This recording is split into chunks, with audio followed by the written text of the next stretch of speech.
Here is C11H14O2, and as always, the first thing we want to do is figure out what the unsaturation number is. So we know that saturated would be C11H24, 2N plus 2, 22 plus 2, and that means we're missing 10 hydrogens, right? There's no nitrogen or anything, so we don't have to worry about that, no halogen. Just divide that by 2, 5 degrees of unsaturation, and that's a lot. That almost certainly means there's a benzene ring. Right, so we can draw a benzene ring that uses up 4 of the 5 degrees of unsaturation. So now the logical thing to do would be to look in that spectrum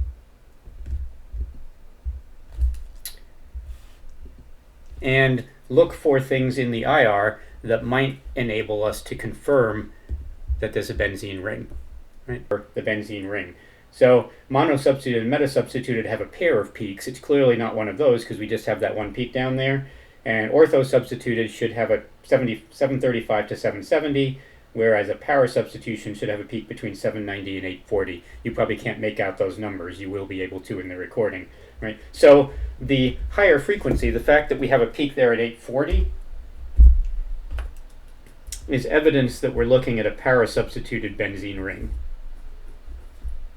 Obviously, you can get that information from the proton NMR as well, but IR around 840 reciprocal centimeters is a good hydrogen on this adjacent carbon, which means it might be attached to the ring. Right? So I can potentially put the aldehyde on the ring like that, and that would explain why that's a singlet.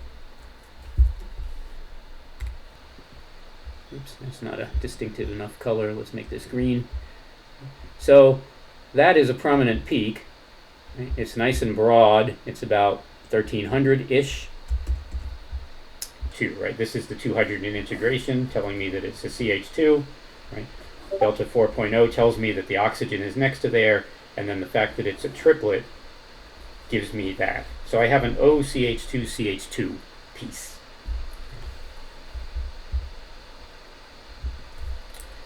And there's a question. Let me see. You can hear that there's a lot of popping sounds. Anybody else hearing popping sounds?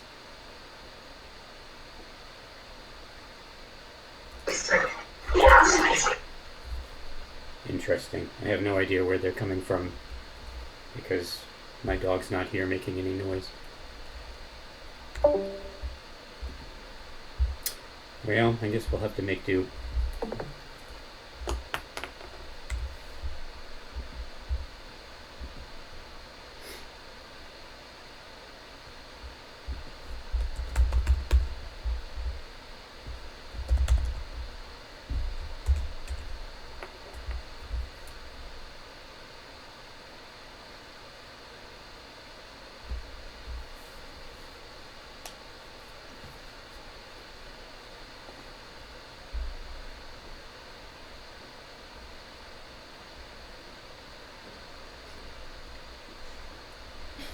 Okay, yeah, I stopped talking, and if it's still there when I'm not talking, then it's nothing to do with my microphone.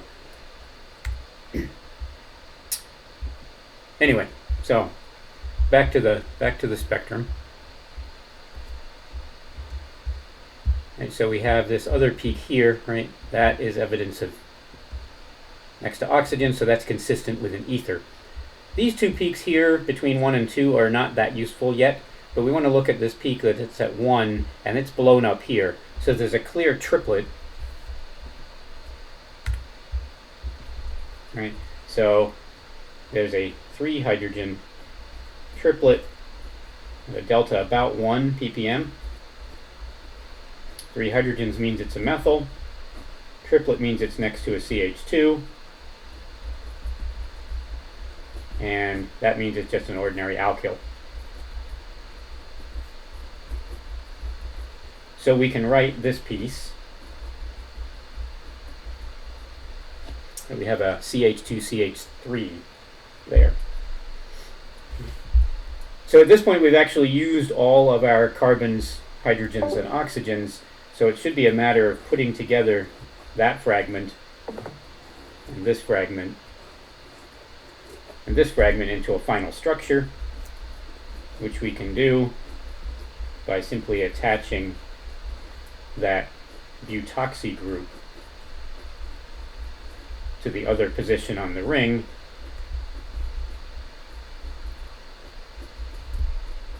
And now we can look for these two CH2 groups that are in the middle, right? This one, because there are 4 adjacent, should be a pentat. This one should be a sextet. And the pentat should be further downfield than the sextet. And that is in fact what we see here, right? Here's a sextet. There's 2 peaks in the middle that are close to each other. Here's just one kind of peak in the center and then 2 adjacent, and you can make up the lower peaks. So here's the pentat. That's the CH2 that's adjacent to this one at 4. And here's the sextet. That's the one that's adjacent to this methyl group. So that's consistent, right? Everything in the IR and the NMR is consistent with that structure